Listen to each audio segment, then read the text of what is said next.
Alrighty. Well, hello, and welcome to another episode. Welcome to Laughter for All. It's the podcast with Comedian Nazareth.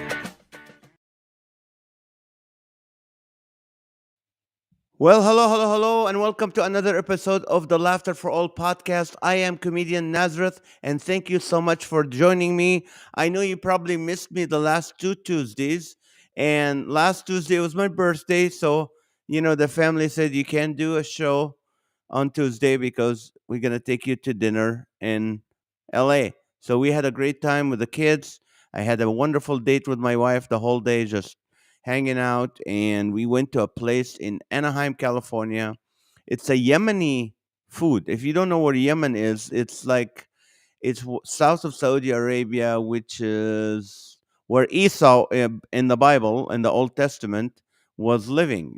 So we no, we didn't go back that far back in history, but we went to a restaurant and it was excellent food. Excellent food. They put rice, they put lamb on the rice or fish or whatever. Excellent food. The servers didn't know that they worked there. Nobody told them. So they were acting like, I don't know if they were server or people like guests that were couldn't find a place to sit and they were kind enough to serve us, but I think they were the servers because they took the money afterwards. Whatever it was, good food. I had a fun with my family, loved it. The Tuesday before, I'm on a board of a ministry that does big, large festivals in Colorado, and every year the three board members and their wives get together, spend a couple days, and plan the year. So that's where I was. But I'm back, and I want to tell you the Laughter for All in San Diego last Friday was excellent at the Joan B. Kroc Theater, the McDonald's owners theater. Very nice theater, beautiful show. People loved it. It was wonderful. So thank you for your prayers. Thank you for being with us. This Saturday, I'm going to be doing a fundraiser for a ministry called GTI. It's for India. GTI India. They do help literacy, help women in India to have an education and get jobs and all that. So they support. I support that ministry, so therefore they asked me to do an event for them. So I'm going to be doing it this Saturday in Chino Hills. Go to my website and you will find it. Okay, just a quick notice. Some of you be thinking uh, Kenny Locke is going to be with us. Kenny Locke is a co-author of the book Every Man's Battle, and he was supposed to be with me today. And what happened is he has a family issue and a health issue and a family member, so understandably so he couldn't be with us last minute. So my good friend, my friend who's been friends with me for over what I think 15 years. I love this man. I toured with this man. We had a great time together. No egos, just nice people, nice friends being together. It was great. And he has a tour coming up. And because our schedule was booked on the podcast, we couldn't fit him till like after the tour started. But somehow, hey, it worked out. So when Kenny said we can't do it, I said, that's fine.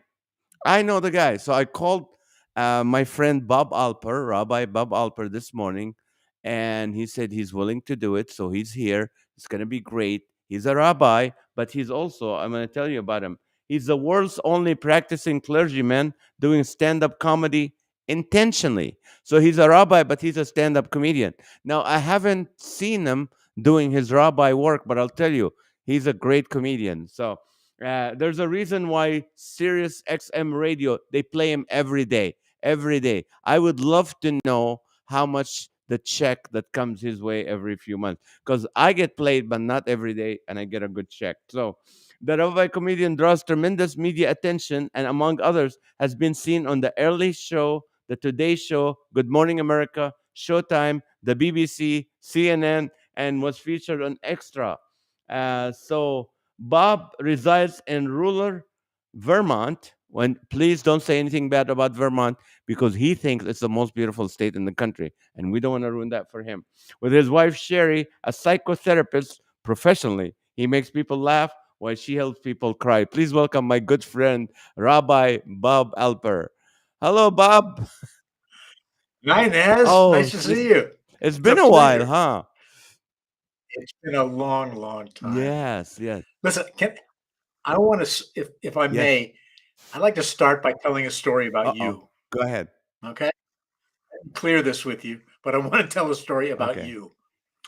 We performed, and I looked up the date, October 29th, 2009, at in San Luis Obispo at Cal I Poly. remember that I'm show. sure you remember that show. They treated us great. We had a wonderful dinner and the terrific show. They gave us a nice hotel. And we got back to the hotel, maybe 10:30 at night. I wasn't sure. And you turned to me and said, "Well, Bob, I'm going home. I'm leaving now." I said, "What do you mean? It's 10:30 at night. It's 4 hours to Corona." You said, "Yeah, I'm going to drive home now because I like to be there when my kids wake up and have breakfast." And I've remembered that. It touched my heart, and it was a demonstration of your character and the kind of father, the kind of husband, the kind of person you are. And I'll never forget it. And I was so impressed, and it meant a lot to witness that your values. So that's why I value you as a friend, certainly as a comedian, but more important as a Thank human you so being. much. You were Um, kind. I've always enjoyed. I've never, I never said no to a date that we did together. And what people, and I want you to talk about it because you created that tour, and I want you to speak about it. We started with the one Arab, one Jew, show, and then it became the one Jew, one Christian, one Muslim show. And so I want you to start right. with that because that's gives comfort to people who are listening. Like, really, can all these three religions get along? Can an Arab and a Jew get along and love one another? I'll let you. You take it from here. Yeah. Okay. Well, first, when I reminded me of something, we called it. I don't know. Somebody that we performed for used the phrase "one Arab, one Jew, one stage." That was cute. We did a show. I don't know if you remember in Springfield, Massachusetts, at Yes, I Springfield remember College, that show. and we drove up, and they had a sign by the side of the road advertising the show, but they got really political. It said "one Arab, one Jew, one state." So maybe I just picked it, but they changed from one stage to one state. So I guess they solved all the issues of the Middle East through our comedy. Um, anyway, the way this whole thing began, back in I started doing stand up in earnest in, I guess, 1988, and in the year 2000 or 2001, I took the chance. I hired a publicist in Los Angeles, and the purpose, as I explained to my audience, is the purpose of a publicist is to raise a performer's visibility. She was not particularly effective. Basically, she got me into the witness protection program. But one day she she called me. She said, "Bob, I got this great idea. Why don't you do a show with an Uh-huh. Arab comedian?" And I remember I said, "Do you have any other ideas?" And it wasn't the idea of working with an Arab comedian. It was working with a comedian because, as you know, many comedians are neurotic, and you don't want to spend a lot of time with them off Exactly. stage. And I said no, and she ignored me, and she found a guy named Ahmed Ahmed. I Many know people him. know Yeah. about him, West Coast comic. Um, and we swapped videotapes. That's how long ago it was. Videotapes across the country. We liked what we saw. I had a show set up at a synagogue outside of Philadelphia, so I asked them if it'd be all right to bring in Ahmed to perform with it. They said fine. He was frightened because the comedians that he performs with said if he goes into a synagogue, he'd be in physical danger. Well, these are Jewish comedians who spend a lot more time at a comedy club than in a Uh, synagogue, because the danger he was in was after the show was over. I walked into the auditorium. He was surrounded by six women trying to fix him up with their daughters. That's the danger right there. So that was the danger. So anyway, we we tried it out, and it worked. and then we did a bunch of other shows, and then we transitioned. I found we found each other. I found you, and we worked together. I think the first show we did was at a someplace out in LA, kind Y- of a I don't know what it was, like a yeah, club, a restaurant. Anyway, and then we did a bunch of shows, and the audience might be interested. We did some shows on Nantucket and Martha's Vineyard, in at colleges, at University I of guess one show. Indiana. We did New Jersey, Yeah, Drew University. We did right. several events. Yes, it was. There's a college we did. You probably wouldn't recall the name of it outside of Rochester, called Nazareth College. Do you I remember that? remember that. Remember that? So, we did Nazareth College, and I think Azar Usman Yes, was with us. So it was a Jewish Christian Muslim show, and I think before we started the show, um, came the Muslim call to prayer. So all the Muslims went into another room and prayed, and the Jews and the Christians ate every morsel of food. I like your choice. The poor Muslims got back with A nothing to morsel eat. of food. So, That's funny because you know what happened, and there was a dynamic to it, and people didn't understand that. Even the New York Times, when they wrote the article about all of us at the Drew University in Jersey, is right, me, you, and Azhar. I mean, if every Jew, a Muslim, a Christian had our personalities, there'll be peace in this world. Because we yeah, liked one another. We had a great time, and we didn't talk politics, and we didn't want to talk politics. And then right, after the show, what people don't know is after each person does his 30 minutes, and it's different every show. Sometimes Bob, even though he's produces the show, he's like, hey, I'm gonna go up first, or you know what, Azhar will go first, and then Nazareth will go first. So it didn't matter to us. We had a great time. So what we did is we did the concert for an hour and a half, and then we sit down and we take questions and answers. And we noticed that people thought it was like a political thing, like we're gonna solve the issue of the Middle East, or it's gonna be right, something political. Like they were more tense, and we're having a great time. Like we're not gonna talk politics. Whatever you want to ask right. us. But we are not go into politics and religion in that night, and that's what kind of you notice some of the like news media when they come to the event, they're always trying to pick like we want to get them to answer something that political that maybe they don't disagree on, and we can create something. That was my feeling. I'm like, hey, we're having a great time, we want to bring peace to people and have them know Right. you can laugh at it. What was you still do this event? Tell me where it's at right now. Well, of course, COVID put a big dent in our performance, as I guess did for you and everyone else. It's comedy's starting to come back. I'm uh, headlining at a comedy club in Vermont this Saturday, and um, but Laugh in Peace. We finally got together. Had a show in Indiana, in Indianapolis, and we're finally starting to. But the most important thing is we're doing three shows for the first time in a theater in New York. It's called the Triad Mm. Theater on the Upper West Side of New York. We're doing three shows on February 6th, 20th, and Mhm. 27th. And tickets are available, of course. Um, and it's being streamed, so anyone anywhere in the world can register. I think they charge $20 to stream. So if you get 15 of your friends and charge them $10 each, you really come out well. But you can stream it. Um, and the best way to get to it is go to my website, which is bobalper.com, just Uh-huh. BOBALPER.com. And you click the picture of the three of us, with Susan Sparks and Gibran Salim.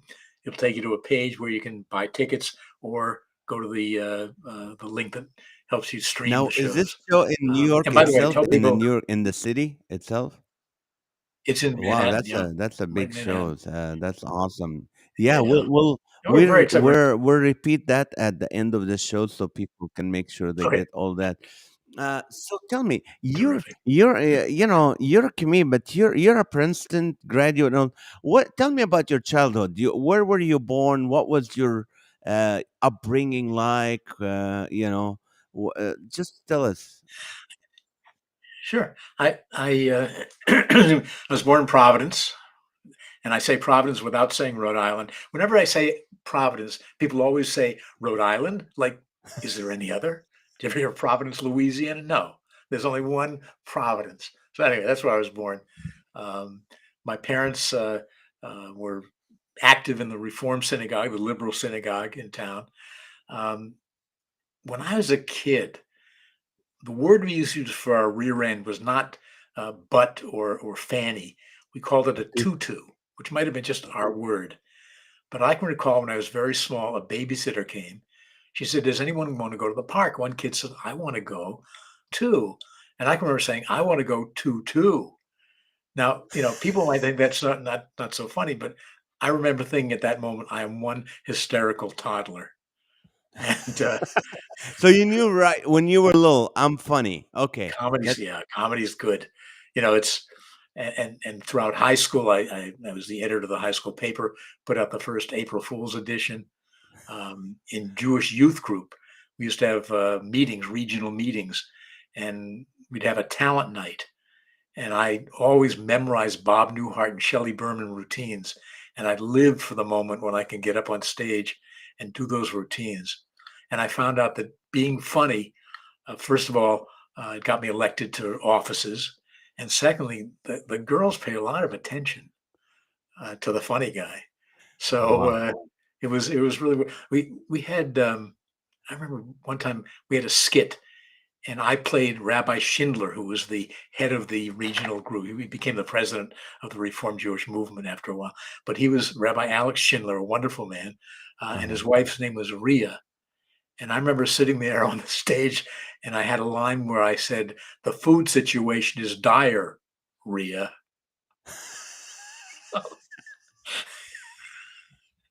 And so that was my childhood. I had an okay childhood. We had some terrible sadness with my sister, with Oh. illness, and my father had career problems all along, and there were times we had very little, Hmm. but it was character building, and we survived, and my parents' marriage survived, and here I am doing comedy. Who was the Um, funny in your home? Was it your mom or your father? my father was funny, but I was his son, so I was, "Oh, dad," Yeah. you know? He was I mean, I use his material sometimes. When I tell people my website, I say it's Bob Alper. That's Alper, not Alpert. I say our name used to be Alpert, but we dropped the T at a party in Boston. So Okay, that's funny. and he would do that all the time, and I would go, "Oh, dad," but now, of course, he's dead for many years, but I wish he knew that I'm using his Now, material. So he was the funny one. was there any, like, I don't know, and I'm not getting into anything, but did you feel being Jewish in Providence at that time? Was there any like tension, discrimination against being? Were you bullied? Were you what? I mean, what was your? Because sometimes comedians when they're bullied young or they're from a different, they become funnier later on. But was there Right. anything of that matter? I didn't. I was fortunate. Um, I had the sense of being part of minority. Um, there was a moment, for example, when Brown University had home Uh-huh. football games, they would parade from the campus down to the stadium right near my house, just down the street. And one, and I knew, my parents couldn't buy houses in certain neighborhoods, and Israel was not secure, and the Holocaust was a fresh wound in the 50s when I was Right. a kid. But one Saturday morning, I came running home. I said, "Mom, Dad, you won't believe it. Brown's playing a Jewish college." They said, "What do you mean it's a Jewish college?" I said, "Yeah, it's a Jewish college. They got Jewish coaches and Jewish cheerleaders and a whole bunch of Jewish football players." They said, "What's the name of this Jewish college?" I said, "Temple University." So, so I, that I remember that, that, but no, I didn't feel anti-Semitism, maybe because we lived in a nice part of Right. town, had a lot of Jewish friends, a lot of Christian friends. Um, you know, one of the stories in my book, and I'll talk about my book later, is about the friendship we had with the Wynn family. They were Presbyterian family Uh, next door, um, and be Hanukkah at my house and Christmas at their house, and that's no. how we did it. And long after we moved away, our mothers were still friends until they Oh. died. Now, So what made you? Were you thinking I want to be a comedian, or what made you want to become a rabbi? somebody went to a high school reunion. It might have been my 40th, and somebody told me something that I did not remember, and that is, I guess when I was in Uh, high school, they'd say, "What do you want to be?" And I would say, "I want to be a rabbi and a comedian," as if. I mean, I was playing, I was uh, fooling around. The fact is, I never ever thought of being a professional comedian. That was not part of it. As far as being a rabbi, it was always on my mind, mainly because we were very involved in the synagogue, and I love being Jewish. Um, and my uncle, my mother's brother, was a rabbi, and he was, this brilliant man, handsome man. Um, he unfortunately he died at 46, so before I had a oh, chance to have him be my mentor. But he was the role mhm. model. He served large congregations. Then at the time he died, he was set to be the acting dean of students at Harvard Divinity School. Yeah. But he had a heart issue. Anyway, so that's I thought of that, and but it wasn't until the end of my senior year at college that I actually made the plunge and filled out the application and Now started you went seminary. to Princeton, right? I went to Lehigh Uh-huh. University, uh, and well, let me show you. Yeah. I want to show you how I'm going to open the show, because it Yeah. answers your question. I look at the audience and I say, I spent 4 years in college, 6 years in seminary, 14 years serving large congregations in Buffalo and Philadelphia, while at the same time spending 3 years earning a Doctor of Ministry degree at the Princeton Theological Seminary, all of which prepared me to stand before a discriminating and sophisticated audience such as yourselves and do this.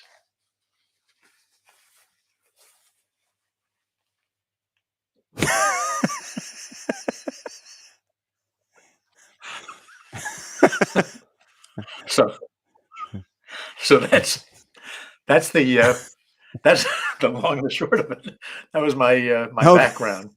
But yes, so the Princeton part was after I was ordained. I was serving a congregation, and they had a program, a Doctor of Ministry program, which involved 2 years of once a week with a group of 8 ministers and 2 priests and myself, uh, going to campus, and then independent work, and I finished it off in three Now, years. when was your first time going on an actual comedy stage and performing?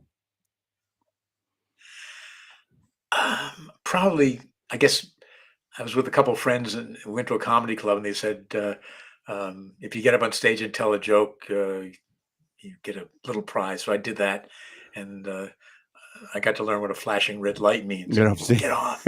Uh, the whole thing began in earnest in 1986. I had served a huge congregation as the assistant rabbi in Buffalo for, I think, 1,600 families for Wow. 6 years. Then I had my own 400 family congregation in Philadelphia, the Philadelphia suburb, for 8 years. And then I resigned. I decided I was doing a lot of life cycle events, weddings and funerals. I'd earned my doctorate. I was going to do pastoral counseling, and being serving a congregation is a fishbowl, and for a lot of reasons. We also wanted to spend more time in Vermont, which has a very spiritual connection Mm. to us. So I resigned from the congregation, and a month after I resigned, I was reading the Jewish weekly paper in Philly, and it had a little ad. It said, "Do you think you're funny? If so, sign up for the Jewish Comic of the Year contest and tell us in 50 words or less why you're funny." So I entered. A couple months later, I heard from the guy who was running the contest. He said, "We had 100 entries, 50 semifinalists. Tell me a joke." Standing there on the phone, so I told him a joke. I was one of 13 finalists, and we had to do 5 minutes of stand-up at a comedy club in Uh-huh. Philadelphia to a full house. And I'll tell you, that was the most difficult, intimidating. And I remember standing in front of the mirror in our bathroom rehearsing, and our cat Dracula was sitting on the side of the tub, not laughing. So, Okay. but I prepared the 5 minutes, and actually I thought it was pretty good. They knew I was a rabbi, so I walked out. Came my time. They introduced me. I walked out on the stage wearing a full pulpit robe, and I spread my arms as wide as I could. I said, "Try not to think of me as a rabbi." And then I did my 5 minutes. Um, I came in third behind a chiropractor and a lawyer. A lawyer beat you into comedy? Oh man. A lawyer beat me, but the lawyer went long. The chiropractor was dirty, and so I thought I was the legitimate winner. And what happened was one of the judges was a woman named Liz Matt, who was then the Liz Starr. Her name is now Liz Matt. Wonderful lady. She was the hostess of AM Philadelphia, which is the top-rated morning show Uh-huh. in Philly. And she thought I should have won.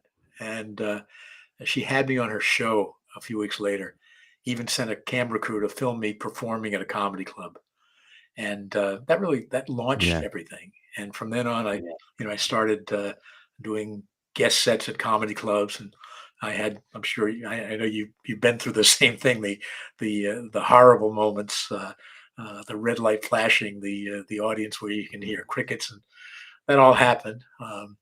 But I built and built and built, and by 1990, I was performing in various places, and we moved to Vermont and realized our dream. No, how how often do you write comedy, and what is it? Is there's a are you disciplined in writing comedy, or you just when it ever hits you? What is your writing like? That's whenever it hits me. I don't write. I never sit down to write. But if something happens, if I think of something, then first of all, I'll try it out. I'll try it on my wife, and usually she goes, "Eh."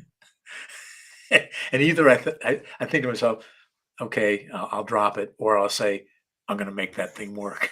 So, um, and then I refine it in the supermarket. If somebody has the misfortune of running into me in the produce aisle, I'll try out the newest joke. And as you know, you work on the timing, the language, try and make it as short as Right. possible. Like one of the jokes that I use all the time. I say in our house we had a dog, and they say dogs and their owners that begin to look alike and act alike, and kind of reciprocity between them.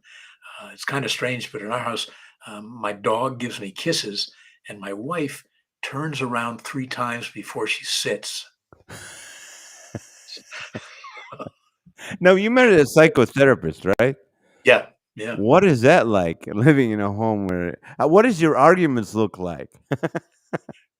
very civil.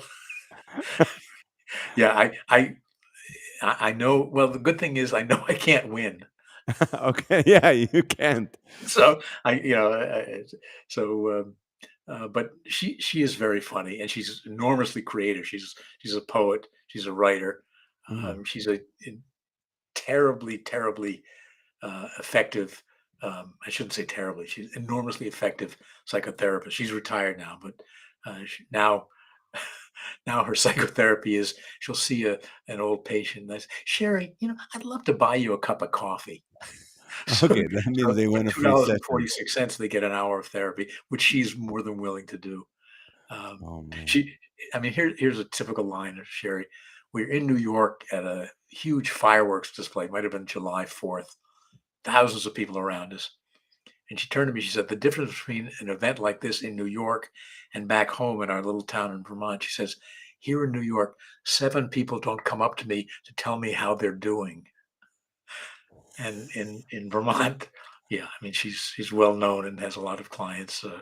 Um, so as I say, she's quite funny, and I'll practice something in front of her.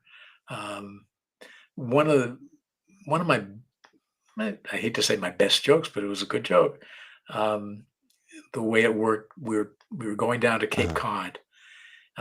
She was going to a conference, a week long conference in psychotherapy. I had a couple of performances set up on the Cape, and I just gotten hearing aids, and I worked out a line, and the whole trip down, I was going through it. How can I say it? How can I put, the wording of it? And finally, I did it at the show, and the joke worked. And the joke is this: I said, my wife and I have been married for, well, then it was early, now it's 53. So my wife and I have been married for 53 years, and our lives are totally in sync. For example, at the same time I got hearing aids, she stopped mumbling. Now, Bob, would you quit the rabbi thing for comedy? That's a great question. Um, and it took me a long time to be able to articulate this. It's that I'll always be a rabbi, no matter what. Of course, once you're ordained, they say priests are defrocked, rabbis are disrobed. No, no, that doesn't happen. Um, I'll always be a rabbi. But I was able to, a few years ago, able to put this in a form that is meaningful to me, and I think meaningful to other people is that there are all kinds of ways of serving as a rabbi: congregational life, organizational life, the chaplaincy, college life, whatever. My rabbinate is making people laugh, Mm, and that, and I'm very much feeling I'm serving as a rabbi when I make people laugh. And probably what epitomizes this is an experience that I had years ago after a show when a woman who I knew was dying of cancer came mm, up to me, and she looked at me. She said, she said, for an hour and a half, I forgot I was sick. mm. So, as you know, there's so many ways of ministering to Right. people, and helping people laugh. Um, it's first of all, it's a gift, and secondly, I see it as my profession, my rabbinate.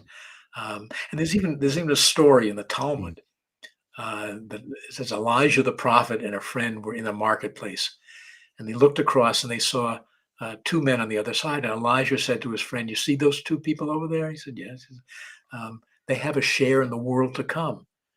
And the man said, "Well, why is that?" And Elijah said, "It's because they're comedians.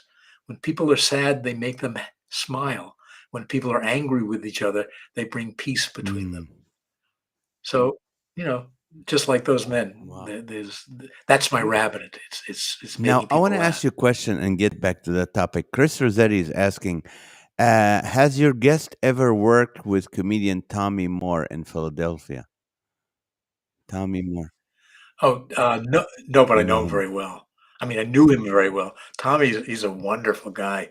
Um, uh, he's an amazing guy in the history of comedy, but he's very funny. He's a sweet man. And I quote him in my book, actually. In one of my books, he tells the story about another man and he. I think they were clowning in hospitals, Uh-huh. and they wouldn't enter a room unless they had permission. They didn't just walk into a room and say, "Hi, we're clowns. We're going to make you." No, they always had to have permission from the patient to go into a room. But they were walking by a room, and a woman, an older woman, said, "Could you come in and visit my husband?" And they said, "Oh, we don't. He's not on our list." She said, "I know, but I think it would be important." So they did. Of course, they went in and they talked to him, and um, they got nothing. He just looked at them, nothing. Did 5 minutes of comedy, of jokes, or whatever they did, got nothing, and then they walked out. And they said to the woman, "Well, we're sorry. I guess we weren't able to reach him." And she said, "You don't understand. This is the first time in weeks that he opened his eyes." Wow. Wow. So, yeah, that's Y- that's Tommy's story. I hope I told it right, but y- that's y- Tommy's story. But he's quite a you guy. You have a great story in one of your books. It really touched me. And it's when you did the funeral and nobody showed up. Oh yeah, Oh, man. Elizabeth Batt, Badt. That was her name. Yeah, this was uh, a life altering event for me because I'd never been involved in something like that. It the funeral home used to call me to do funerals for people who were not affiliated with synagogues, and they called me and asked me to do her funeral.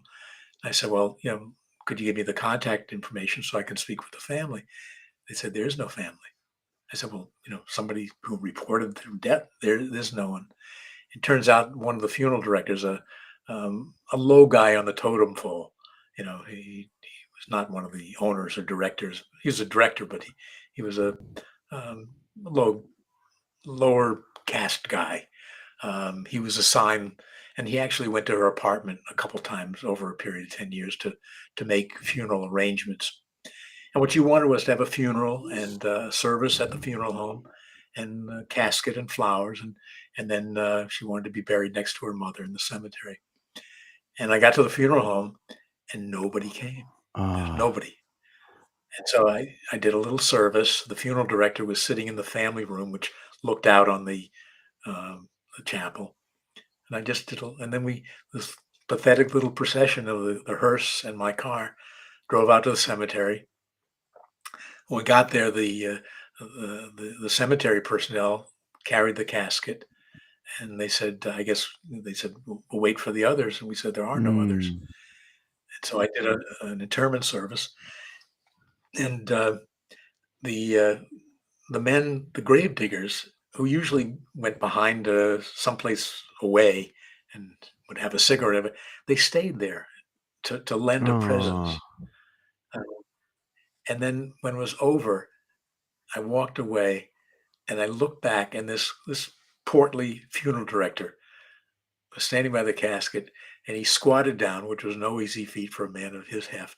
He squatted down, picked up a rose from the casket, kissed it, and put it back on the casket. oh, And I always think of her, and that she had nobody.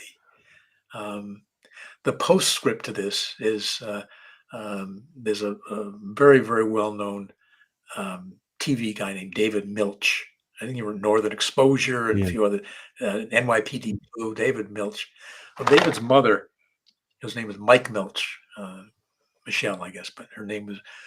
She was in our congregation in Buffalo, and when I went back to Buffalo after writing the book, she told me she read the story, and that she says Kaddish, the mourner's prayer for Elizabeth Batt, every year on the anniversary of her death, Oh, because she else is saying it. So she said she always would say the Kaddish prayer for yeah.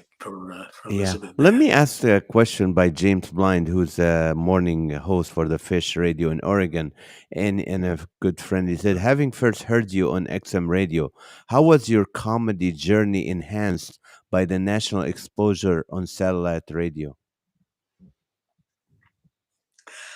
Um, it felt wonderful to reach people, and I guess the thing is you never know who you reach or how many people you reach. I did I did get a kick out of the fact that as I was driving to Yom Kippur services one night, I was listening to Sirius XM to the Clean Comedy Channel, and I came on, and I realized that Jews all arriving to Yom Kippur services, listening to the comedy of Rabbi Bob Alper on Sirius XM radio. So I love that.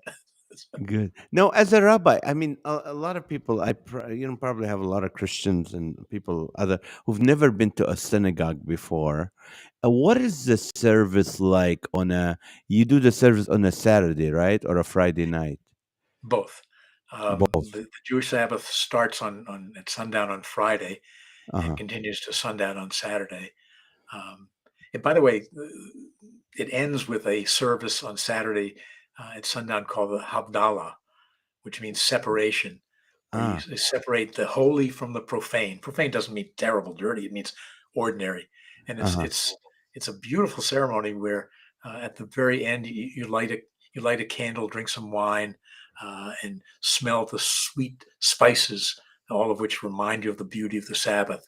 And in the last moment, you take the candle and quench it in the wine. It's like saying, okay, now the Sabbath is over.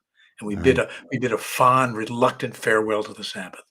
Now, we're not Orthodox, we're very liberal. Okay. So, that's we don't do that all the time at all. But when we do, it's lovely. But the service in the synagogue, um, it's I guess it depends on the synagogue actually. I tend to be of a more formal nature because that was my upbringing. Uh-huh. Many modern synagogues are much more relaxed and loose. Um, Many times the rabbi or the cantor is playing a guitar and singing and there's it's relaxed, and of course that's our times as well. When I would do high holy day services, Rosh Hashanah and Yom Kippur, which I continued to do in Philadelphia after I left my congregation, I did it for 34 years. I did it my way, which is the old fashioned reform way, you Uh-huh. might say. And we had a choir, a wonderful cantorial soloist. We had an organ. We used a church, United Church of Christ Church, that a friend of mine was the pastor of, and covered over the cross with a set of Ten Uh-huh. Commandments. I had this big banner. It was 16 by 16, a blue banner with a yellow arching Ten Uh-huh. Commandments, and we raised it up to because there was a cross in the Uh-huh. back of the pulpit, and we covered it over and turned the place A into synagogue. a Now, do they synagogue. worship? Do And they do like the psalms? Do they sing the psalms in the synagogue? Um, yeah, I mean, that's part of each service would be singing some psalms, um, reading prayers in English and in Hebrew. There are certain set prayers which are said. So yeah, there's a definite kind of service, and of course the sermon. I love giving Okay. sermons. I use humor when appropriate. But I want to get back to the Ten Uh-huh. Commandments. Um, the church secretary had a 3-year-old when we first put that banner up, and he was a little church mouse. And he walked into the sanctuary and he saw this blue banner with the two tablets of the Ten Commandments. Looked up and said, "Ooh, McDonald's!" He thought the Ten Commandments were the golden archers. Now, is this a Arches. long service? Like, is it an hour, hour and a half, 2 hours? What is the normal? See, my philosophy, which all rabbis don't understand, my philosophy is in order to be immortal, you don't have to be everlasting. So the longest service I would do would be like a couple hours. But when I was in my own congregation conducting Sabbath services, probably I an see. hour, maybe an hour and 15. Because I think it services need to be aesthetically pleasing. People need to, you know, feel good about it, enjoy them. Um, and there's so much about services that is not just the liturgy, not just the music. One of the chapters in my book is called Velvet Uh-huh. Cushions. And it's all about how when I was a student, we had to serve small congregations every other week. We call them biweekly congregations. Congregations too small to have a Uh-huh. full-time rabbi. So my last year at seminary, I drove about 6 hours down to Owensboro, Kentucky. And there are maybe 20 Jewish Uh-huh. families in a beautiful century-old building. And the pews had velvet seats on them. And one man whose kids were in the religious school, and we became friendly, he was really kind of nervous, but he wanted to talk to me about something, kind of make a confession, he said. He feels, and it was this, he says, he likes me, he likes the congregation, the service, but he says, he doesn't feel comfortable there because the cushions are velvet. And when he grew up, the cushions were this smooth wood. And Mm. that was his home. It could have been reversed. It could have been, it doesn't matter. What I'm saying is there are tactile memories of childhood, if they're positive, that a synagogue or a church can give a person. Smells, I mean, tastes, food. Um, and there's yet another thing about synagogues, which I think is really important, that is under not quite understood, and it's this. Um, a man named Harry Golden, who was a writer in North Carolina, talked about how his father was an atheist. And when he was older, he said he went to synagogue every day. And he said, I said to him, Dad, you're an atheist. Why do you go to synagogue every day? And he said, everyone goes to synagogue for a different reason. Garfinkel goes to talk to God. I go to talk to Garfinkel. And I I think we're wrong to underestimate the social value of religious systems. I think people go to synagogue, they go to church, they go to mosque, maybe for the liturgy, but I think a lot of people, certainly in the Jewish community, they don't go for the liturgy. Sometimes the music, sometimes the sermon, sometimes they go in spite of the sermon, whatever. But a lot of it is the social part, because psychologists recognize if your social circles are strong, you'll live longer, you're Right. healthier, and churches, synagogues, mosques provide that kind of social camaraderie, interaction that is so healthy and so important. So that's yet another reason why. That's, Uh, thank you for explaining that. I have a question. You do a full comedy show by yourself, an hour 15 minutes. You do that, but also you do something called Scholar right, in Residence Weekend, and you do a sermon called The right. Spirituality of Laughter. Can you explain to the audience a little bit about, what a little nuggets from that, the spirituality of laughter? Sure. I talk about it's a lecture, but it's got a lot of Uh-huh. funny in it. If I did, so they know, and people listen. They want the funny, but there's also serious stuff, like the story I told about the woman who's dying of cancer. That's part of that. Towards the end of the when I talk about the value of laughter, the importance of laughter, the spirituality Right. of laughter. But I talk about different religious attitudes towards humor, particularly Jewish. I tell jokes to illustrate it. Like I talk about 1950, an Israeli joke book talks about there was bombing going on, and the couple raced from their apartment to their shelter, but the husband was lagging behind. His wife said, "What are you doing?" He said, "I'm looking for my dentures." She said, "What do you think they're dropping? Sandwiches?" So, I use those illustrations. And I talk about, I say, are Muslims funny? And then I tell about some of my Muslim colleagues, and they're hysterical. Um, and I talk about, and then I say, I have one line which you'll love. I look very seriously at the audience. I say, Christians are not funny. And they sort of, well, no, I heard it from the director of the Doctor of Ministry program at Princeton Theological Seminary. The very first day, the very first class, he said, Presbyterians, and he was are not funny. And we were taking notes, and about, I don't know, 15 minutes into the class, a Presbyterian minister, one of the students, was presenting a case study about a woman in his congregation who was making his life absolutely miserable. At which point, our teacher, the director of the program, the tall, deep voiced Reverend Dr. J. Randall Nichols, looked down and said, Yes, she's the kind of person that you want to kill her and then tell God she died. So, That's funny. so that, and then we talk about, I spent a lot of time talking about humor in the Bible, particularly the story of Sarah when she found out she was pregnant at 90. And I said that was pre-Viagra days. I tell a story about the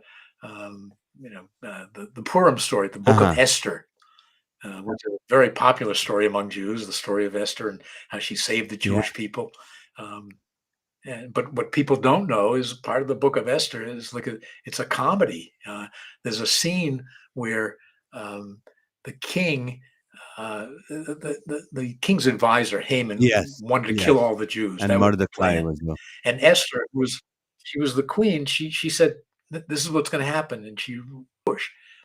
And then when the king got wind of it, he got angry, and he went outside the party. He was throwing a party, and he walked outside, at which point Haman started begging Esther to protect him, to save him, because he knew the king would be. And he chased her around the room. And if you read the book of Esther, she fell on a couch and he fell on top of her. And the king Mm-hmm. walked in and said, "Are you trying to make a conquest of my wife in my own house?" And this Mm-hmm. is a sitcom. So I tell those kinds of stories, but I also talk about how humor is such an important part of life cycle events, about raising teenagers, about weddings, about funerals. I give examples of humor in a wedding, humor in a funeral, Uh-huh. humor when you raise kids. How it takes the sting out of having teenagers. Well, that's part of the lecture. Wow, that is wonderful. I had some question about. Let's see. How many books have you written, Bob? Three. I've got a color cartoon book called A Rabbi Confesses, subtitled Gentiles See Page 4.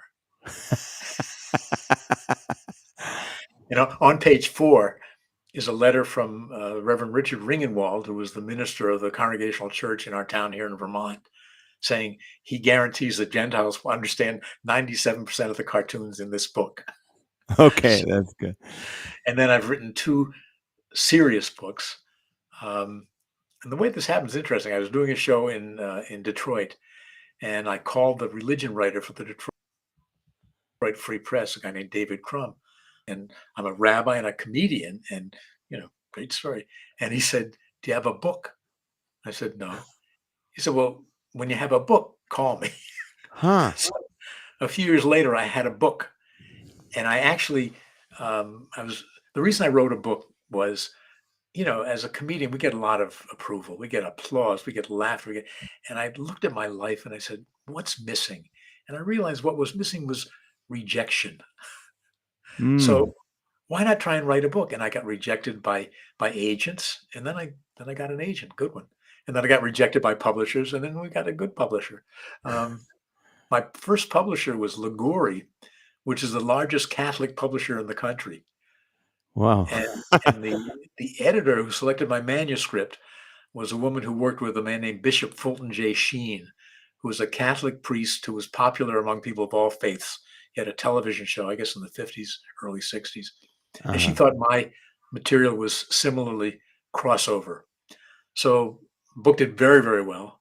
And then I did a second book. So that first book was called Life Doesn't Get Any Better Than This, The Holiness of Little Daily Dramas. And the second book is called Thanks, I Needed That, and Other Stories of the Spirit. And both books are collections of about 35 4 5-page chapters, true stories.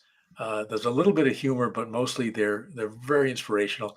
And I'm now putting them out online. Not online. I'm sending them out once a week on a program project I call Spiritual Gems. Uh-huh. And if people are interested, they can just go to my website and email me and send me their email address, and I'll be more than happy to put them Yeah, on the Chris list. Rossetti already Um, put it twice. He said, "Thanks, I needed that, Bob Alper," and he put that, the link to that already. Thank you, Chris Rossetti from San Francisco. Good. Let me. T- I want to go back to that tour. That because I was part of that tour for a while, and I seen what it did, and I've seen for us as two comedians who really just sharing the stage, but at the same time we were giving hope to people. And so now tell us about it. I want people who are less.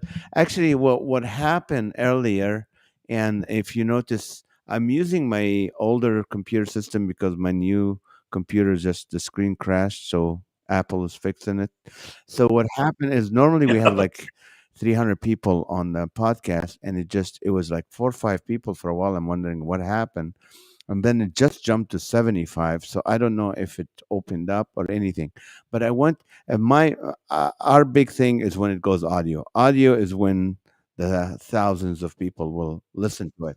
So I Right. want you to talk more about that tour you're doing right now. Where are you going to be? How can people get tickets and everything? Okay. Terrific. Well, the easiest way, again, is to go to my website, Bob Alper, BOBALPER Uh-huh. .com.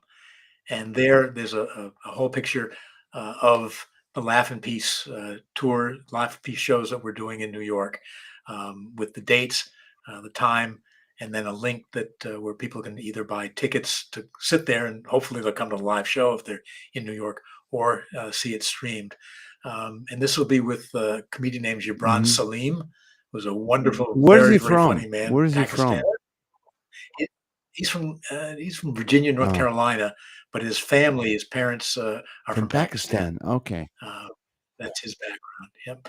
And then the Reverend Susan Sparks, who's she's a pretty amazing woman. She is a the minister of the Madison Avenue Baptist Church in Huh. Manhattan, but she started out her life as a lawyer, and then she went to Union Theological Uh-huh. Seminary, and she wrote her thesis on humor, and she contacted me, and that's how we started working together years and years ago. And she's also a delight. She's and both. I love performing with the two of them as I love performing with you, because I get to sit there and laugh, and especially if we hadn't seen each other, hear all the new material, which is Right. great. Um, I want to sit in your audience, Naz. I want to hear, because I mean I watch you on TV on my computer. You come on it a lot, but I'd love to see you do a full show. And I know a lot of stuff will be new to me, It's and I will adore it as I well, did back thank you then. so so much, and I want to encourage the audience, please, if you want, if you're in the New York area or close, or but I remember, I know East Coast. I was in the East Coast last in December, and you can within 2 or 3 hours you can be somewhere. So if you're within 4 hours from New York, you can go watch Bob Alper and the other comedians with him, Jabran Mansour, I think, Jabran. So Salim Salim, and yeah. Susan. So Yeah, you can watch it. It's a great show. I mean, just going and seeing Bob Alper is a pleasure. And also, if you want to stream it anywhere in the country, you can just go to Bob Alper and figure how you can watch it on stream. You won't be disappointed. Very, very funny man, and also very, very clean. It's a clean, clean show. I think it is clean, right?